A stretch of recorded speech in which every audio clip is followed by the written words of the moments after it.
Welcome to Beyond Risk and Back. Thank you so much for joining me again. Thank you so much for checking out these shows we have here. 260 plus of these amazing shows. Most incredible guests I have been able to learn from. Parents, teachers, and clinicians. Again, thank you for listening, liking, subscribing, and sharing Beyond Risk and Back with other family members and friends who are going through what you're going through with your struggling teenager and children.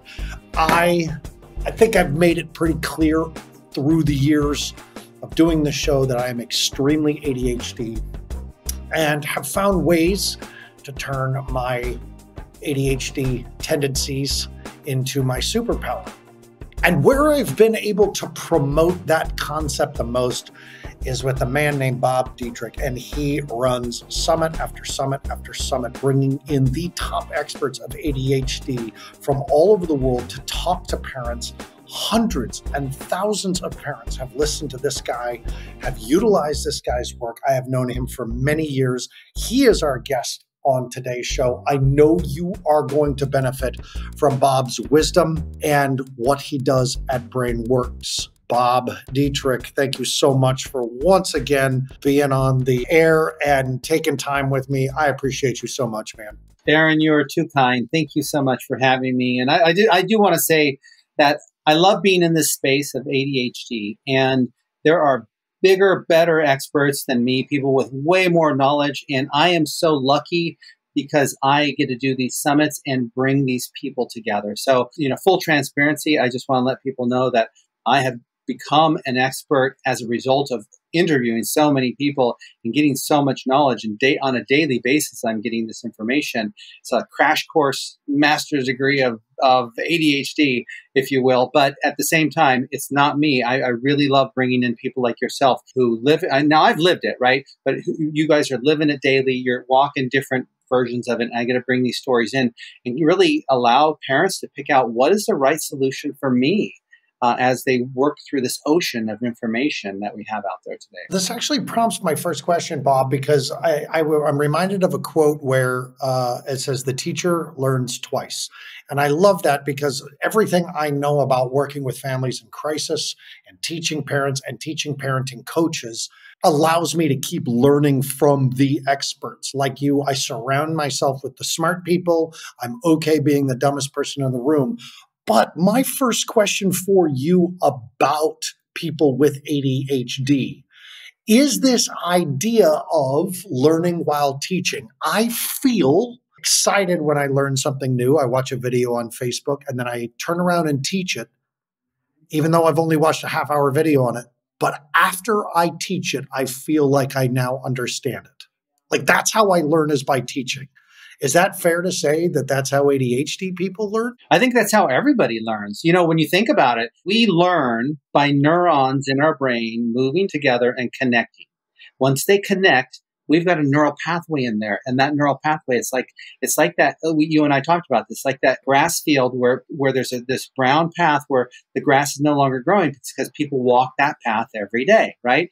And our neural pathways are like that too. The more we use those neural pathways, the more burned in our brain that they get, the more connected they get, the thicker, stronger, more permanent they become. And so I think everybody learns that way by first learning it and then teaching it or saying it out loud. You've seen the teacher go, hey, what did I just say? Repeat back to me what I just said. So I understand that you got it right, because what you heard may not be the real version. And so once you can repeat what was said, then you've got it. You've got that first that very thinly connected neural pathway. Then you repeat it again and again and again, and it gets stronger and stronger and stronger until you've learned it. I think that's how people in general learn. Let's jump back to the basics, the 101, the layman's conversation, so that parents who hear and maybe their child has a diagnosis or they're worried if their child is undiagnosed with ADHD, what is it based on your understanding of this thing? Geez, it's a scientific question. It's a philosophical question. It's all sorts of different ways you can go with that question. Here's how I'll answer it, though, is ADHD is not something you can put your arm out and say, here, take some blood, give a blood sample and show me if I have ADHD or not. It's not like that. It's a series of checkboxes that somebody has created that tell you if you have ADHD or not, right? Now, they can do some brain maps and they can get some ideas, but we haven't got to where brain maps are the diagnosis. It's a series of checkboxes, questions and answers, and behaviors, right? And what's interesting about that is that if you get, say, 9, you get to, like, you have to have 10, let's say, pretend a random number. You have to have 10 before you're diagnosed with ADHD. And if you get 9, you're not diagnosed. Well, does that mean you don't have problems? No, you still have challenges. You just don't have a diagnosis. So now you're not going to get the benefits of an ADHDer. And maybe you have 20 instead of 10. And so you have severe ADHD. Well, what does all that mean? It just means that you're struggling neurologically and that you still have the challenges that you have, right? You're still struggling with something. So why not look for answers to those solutions as opposed to just regular ADHD solutions? So, and let me explain what I mean by that. When I look at ADHD, I look at people who take medication. Some medication works for people, and that's great, right? That's fine. But what is at the root of ADHD? What is at the root of it? And what we have found is that at the root is neural connections. This may not explain everything about ADHD, but this is a big, huge part of it because most people struggle with anxiety, right? Anxiety and lack of focus. Those are the 1-2 punch of ADHD. So what's up with anxiety? What we found is that the pons, the PONS, at the top of the brainstem, right in the middle of your brain, if it doesn't have the proper neural connections, right? If it doesn't have the proper neural connections, it cannot operate properly. So what does the pons do? We call it the fight or flight regulator. That means it will regulate your fight or flight. So if the pons is working correctly, if somebody's attacking you, the pons will sense there's an attack going on. Instantly, you'll go into fight or flight. Now, what does fight or flight mean? We keep going a layer deeper, right? What does fight or flight mean? Fight or flight means that the blood flow leaves your gut area and goes into your arms and legs temporarily, so you can fight off that threat or you can run and save your family, whatever you're going to do, but you're stronger and more physically able to do it because your blood flow is now in those parts of your body. It also shifts from your brain, from your frontal cortex to the back of your brain, right? That's fight or flight. What does it mean when you lose blood flow to your cortex? Well, that's a logical, reasonable, rational, conscious, creative thinking mind. If you're not logical, reasonable, rational, conscious, or creative in any part of your day, and you lose blood flow to your cortex and you're no longer that, you're going to have struggles. You're going to have struggles with focus. You're going to have struggles with decision making, all sorts of different things. Blood flow goes to the back of the brain. Back of the brain is reactive. Now you're in reaction mode, right? You're reacting to the situation because all the blood flow is in the back of the brain, reactive mode, right? So lots of blood flow to the arms and legs, lots of blood flow to reaction to the back of the brain and to the arms and legs. That's in a fight or flight situation where you're under attack. Neurotypical person's under attack. Their pons will detect that. If you have an ADHD person, their pons may not be fully connected or may not be connected properly. And what happens in those situations is they go, oh, attack, attack, attack, attack.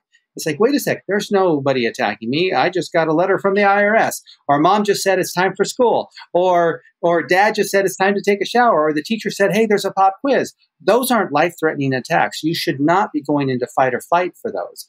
But because our pons isn't connected properly, we go into fight or flight. And when we go into fight or flight, what happens again? Blood flow leaves our gut area. Well, if we're in fight or flight most of the day, we might have digestive issues, right? A lot of ADHDers have digestive issues. If the blood flow leaves our cortex and it goes to the back of the brain, we're going to be super reactive and we're not going to be thinking straight. We're not going to be losing our logical, reasonable, rational mind. We're going to be very triggered easily, and it's going to send us into these states of either fighting or retreating. And that to me, and it sums up ADHD in a nutshell. If we got rid of that part of us, we were able to regulate that fight or flight, how different would our life be? And that's where I think a lot of people overlook the fight or flight aspects of ADHD. And that's where we, at BrainWorx, we focus a lot on developing that pons so we can overcome those challenges. Long answer. A short question, I know. It's fascinating because a couple things come up. Number one, it makes me want to ask, And I feel like I know the answer, but I'm asking because I'm not sure. Can ADHD be the result of adverse childhood experiences that plunge you into fight or flight? Or is this a genetic, you're born with it, here's your rubber stamp you got to carry for the rest of your life experience? You know what? It's interesting because it's hard to get a straight answer on that. On one side of the coin, you have Gabor Mate talking about trauma, and trauma is ADHD. It's like he's saying all ADHD is trauma, right? On the other side of the coin, you have scientists saying, well, wait a second, there's genetic traits to ADHD, and other scientists will say there's not. And so who do you believe in, and where do you go with that information? What we do know is that when you look at trauma, and the results of trauma, that they very much look like ADHD, right? The check boxes are very similar. And so the symptoms are very similar. And sometimes the natural treatments, I know, are similar. I don't know if the medical treatments are or not. I don't know if they'll give you Adderall for trauma. I don't know if it'll help, right? And maybe it doesn't. So you'll have to research that yourself. I do know that the natural solutions are the same, because I know with trauma, what tends to happen is the pons gets scrambled. It gets disconnected. It's almost like a motherboard that got a surge of energy and got short-circuited. Now the motherboard doesn't work. The thing with the motherboard is you can't go and recircuit the motherboard. You have to throw it away and get a new motherboard, right? With the brain, you can't throw it away and get a new one. You have to reboot it, reconnect it. And how do you reconnect it? Well, you go back to the basics. The pons is developed in the first year of life. And so if you can mimic the movements that you did in the first year of life, you can actually trigger the neurons in the brain to make new neural connections. And this has been shown in people who have had strokes, where they actually literally have brain damage in part of their brain, and the brain has actually rewired itself around the damaged parts to make new neural connections. And my brother had that. I was literally talking to the doctor of my brother before he passed away, and he said, yeah, I think he had a mini stroke a couple years ago, and the brain actually must have because he overcame it, must have kind of wired itself together. And it was pretty fascinating. So long story short is that the brain is fascinating. I don't know that we'll ever fully understand it, but what we do understand is that it does have healing qualities, and it can heal itself if put in the right conditions. Just like a broken arm can heal itself and put in the right conditions, so can your brain. Because so many parents who listen to this show either are dealing with ADHD themselves or loving their children who are dealing with it. I want to ask about two things. And the second thing being this rewiring thing that, this company you co-founded, BrainWorx, works so closely with, and the skills around that, because for years in satelliting you and your expertise, I've watched you talk about it. I've heard other people talk about it. There's research behind it, has such an amazing effect. But before we start talking about BrainWorx and why what you're doing works, I want to talk about medication, because you brought up Adderall. I was a Ritalin kid. I hated it. I don't know if I would have ever made out of high school without it. So I have very mixed experiences and feelings about being a medicated ADHD child. I felt it contributed to my desire for drug use. But again, I don't know if I would have made it to become old enough to get sober had it not been for Ritalin. And I've interviewed people who are very clear that this is something that you need. It's something you got to stay on to maintain and create a maintenance program around your ADHD. And I have talked to people who simply say the medication is a lie, ADHD is over, it's a scam, move on. I've interviewed the spectrum. So I'm curious about Bob's perspective. Here's Bob's perspective. Listen, everybody's different. I honor the parents who say my child should have medication as just as much, equally, as I honor the parents that say I don't want my child on medication.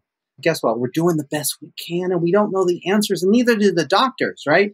And so if we all knew the answers, we would be this wouldn't be an issue, but we don't. And so let's stop the shame. Let's stop the guilt. Let's stop the guilt trips that we put on each other, and let's just approach this in a way that we can provide more support for our child.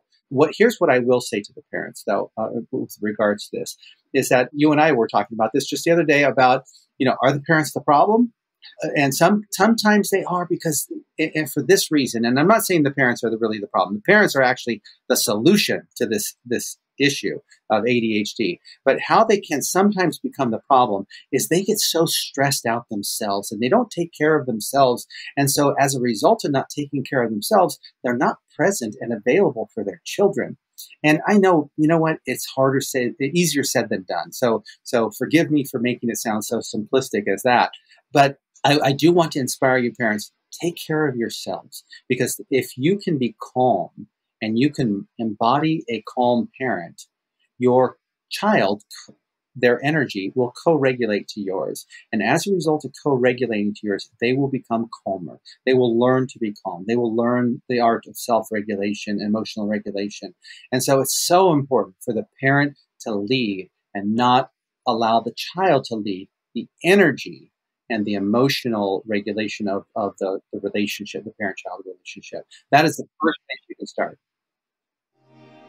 At brabapp.com, parents, I have posted a parenting masterclass. Before you fast forward through this commercial, give me a chance, because I'm going to keep it short. I'm going to keep it blunt. This is a Telly award-winning parenting masterclass. The content is everything I have ever taught a parent in the past 20 years of working with parents in crisis. There are 3 components to the course. 56 classes in 3 components.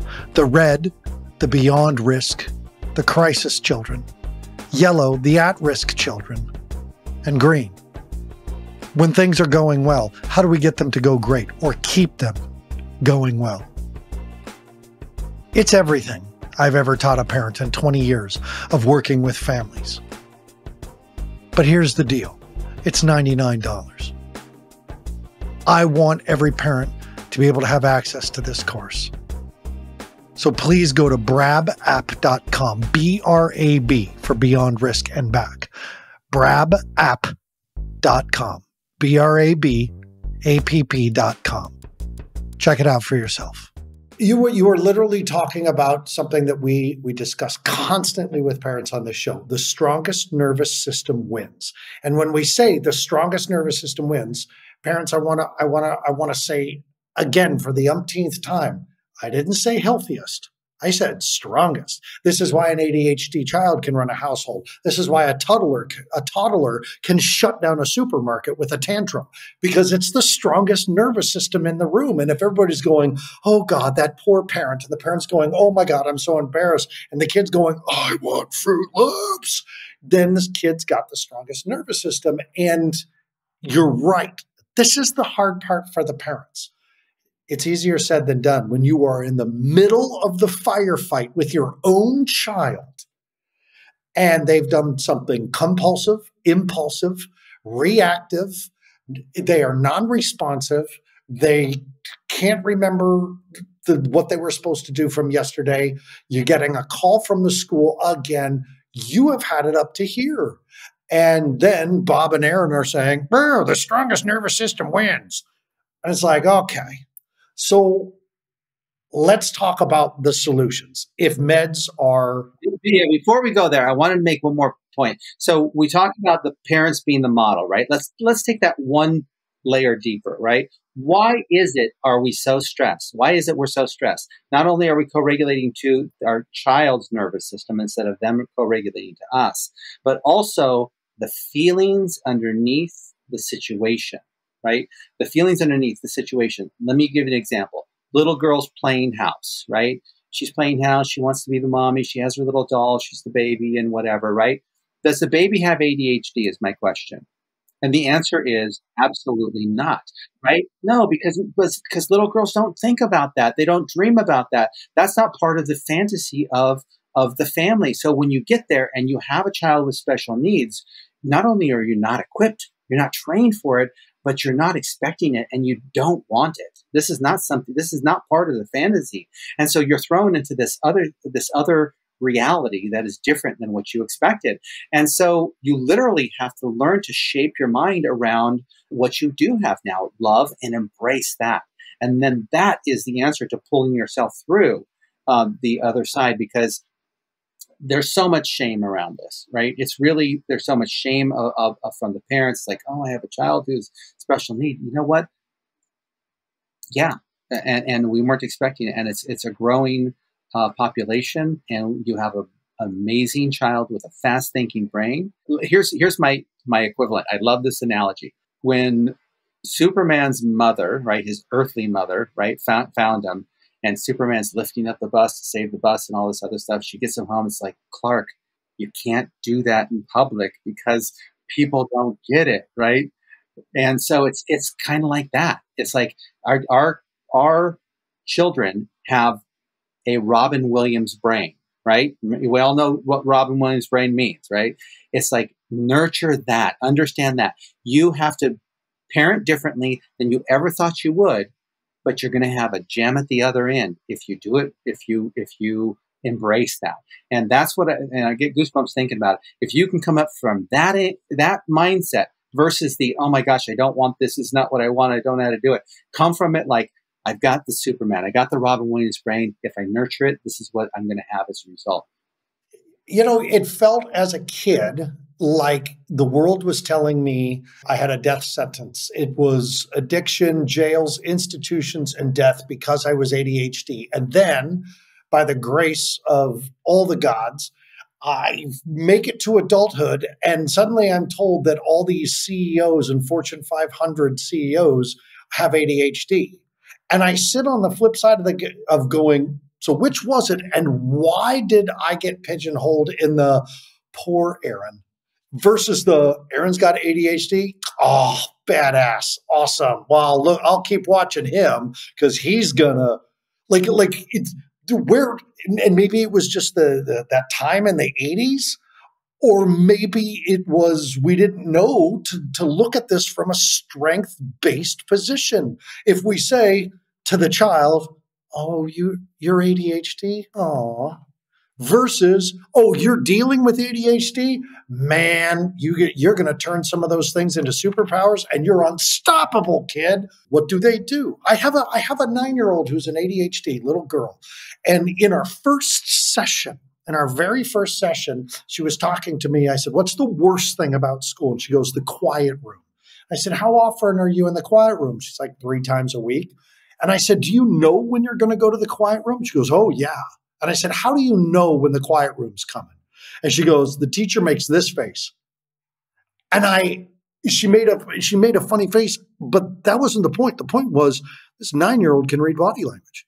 That's how aware this 9-year-old is of their surroundings. So immediately we sat down with YouTube and started watching videos on body language and how to read body language. And the school's like, oh, my friend does that. Oh, my dad does that. Oh, that's what my mom does. That was her superpower, her hypervigilance that's causing her anxiety and stress and fear and frustration.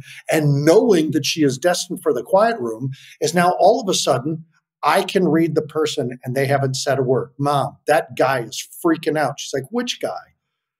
That's a superpower, depending on which way you face the kid. So now this is the rewiring thing that your work blows me away with, Bob, is that this is the BrainWorx thing, is that you guys I don't see BrainWorx treating ADHD like a problem. I see you treating the current brain structure. Well, I'm going to stop. You talk about it because BrainWorx, you're inside their head, but you're doing it through the body.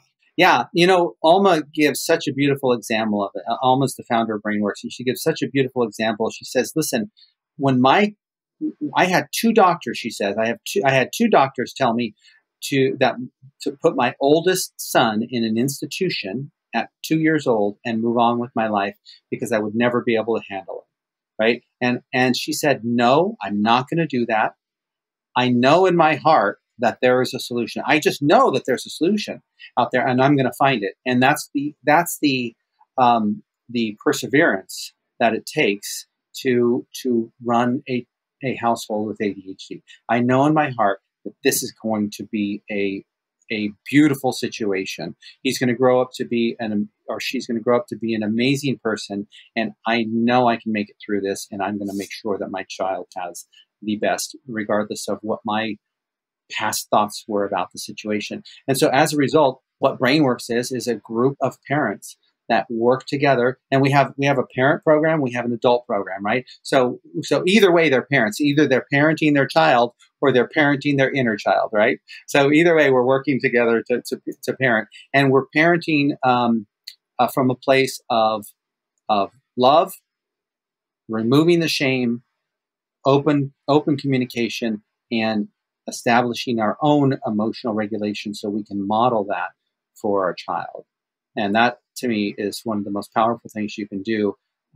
That's the biggest, bestest thing you can do as a parent raising a child with ADHD, is work on yourself to get yourself to the point where you are the example for them, because they will remember. You got a kid going sometimes 1,000 miles an hour in the wrong direction. All you have to do is turn that ship around and move them in the right direction, and you got a kid going 1,000 miles an hour in the right direction. I learned that from Thomas Wilhite, and he said, listen, I would rather have a person going 1,000 miles in the wrong direction. Give me that person, because when I turn that person around, watch out, right? You got a person that's not moving at all. Those are the hard people to work with, right? So yeah, you've got a child who's often highly motivated. How do we get them moving in the right direction? And sometimes they don't seem motivated, except for when they're on their video games, or except for when they're doing something. We'll find that passion. And when you find that passion, you get them going in the right direction. Watch out. And that's why you're doing so well as an adult. You found your passion as an adult, right? Finding their passion is really one of the keys to getting them in the right direction. And of course, doing the things that you can. Some of the things we do are natural, but some people might want medication. It's like you get into that conversation, do what you feel is right, and move on, right? Let's get rid of the shame of the decisions. Let's get rid of the shame of the situation, and let's embrace it and move on to that higher level, knowing that we have the Robin Williams brain on the other side, the diamond on the other side. Is there ever like a half-baked point where you're just like, is it too late for my kid? They're already in the oven on this compulsive 1,000 miles in the wrong direction. Can you start the brain change? Does the ADHD brain have the same type of neuroplasticity that other brains do? Is it ever too late for a parent whose kid is ADHD and has already been wreaking havoc on their own system and other people's? Yeah, your brain is always changing, right? Throughout childhood, your brain changes. Sometimes neural pruning happens during like teen years and things like that. So all sorts of different changes are happening throughout the year. So I talked to a lady the other day. She said, you want to get the child before they're 7 years old. And I have seen people who are teenagers change. I have seen people who are adults in their late 60s and 70s change. So the answer to your question is absolutely.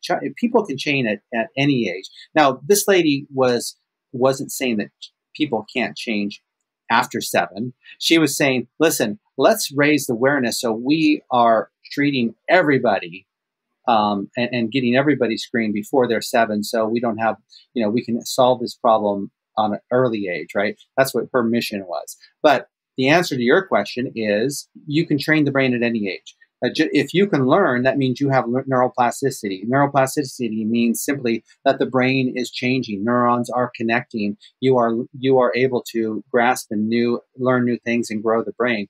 You can rewire your brain. You can rewire the pons at any time, so you can have fight or flight regulation.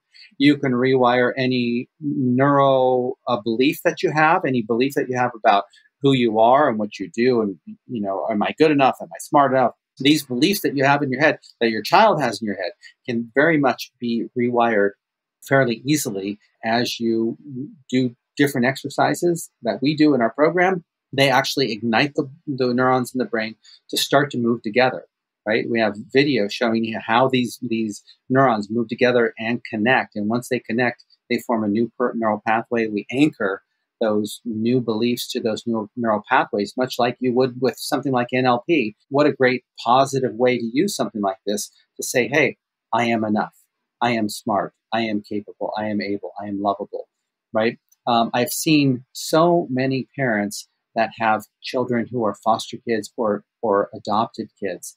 They don't know what happened in their past, right? They got them at 2 years old or 1 year old. And they're not sure what happened in their first year of life.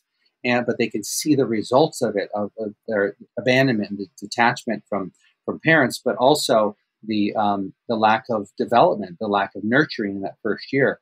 And so we take them, we say, let's recreate that first year of life through movement so the brain can connect and reset itself. And so they can have that fight or flight regulation. And so it's fascinating what we can do with children, but it's even more fascinating what we do with adults. Because when adults have ADHD and they've been living with it for so long, and then after a couple months of doing our program, they come in and they say, this will be common. We had this one lady just the other day saying, listen, I've been able to finish my book, right? I've been on this book for years. I've finally been able to finish my book after 2 months of being in this program because I've been able to sit down and focus and move through it. And whereas before I couldn't move through it. So it really is a game changer when you can get blood flow back to your cortex and you can focus and start to get yourself back in the driver's seat. Really experience that bigger side of yourself that you always knew was there, but you haven't really been able to harness.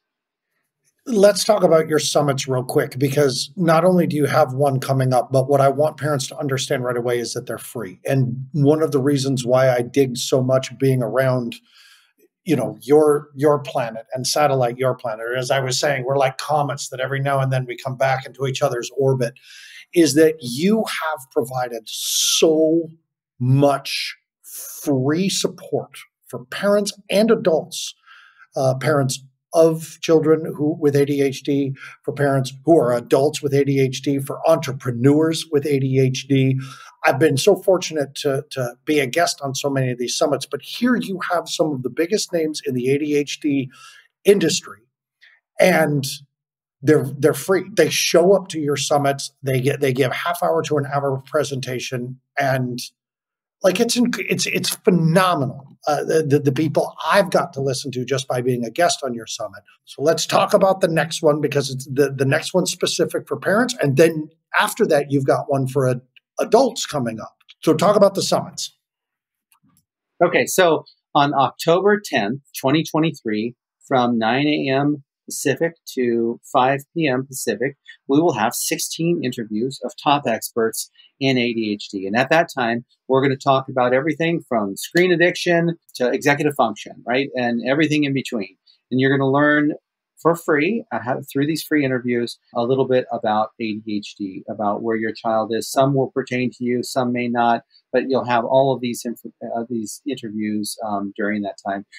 All of it's free. We do a free replay. If you want lifetime access, it's only $27, which basically helps us cover our costs. So we do it at a very low price point if you do want lifetime access. And I think they're valuable, especially if you want to have this information in your hip pocket and watch it over, a couple weeks instead of a couple days.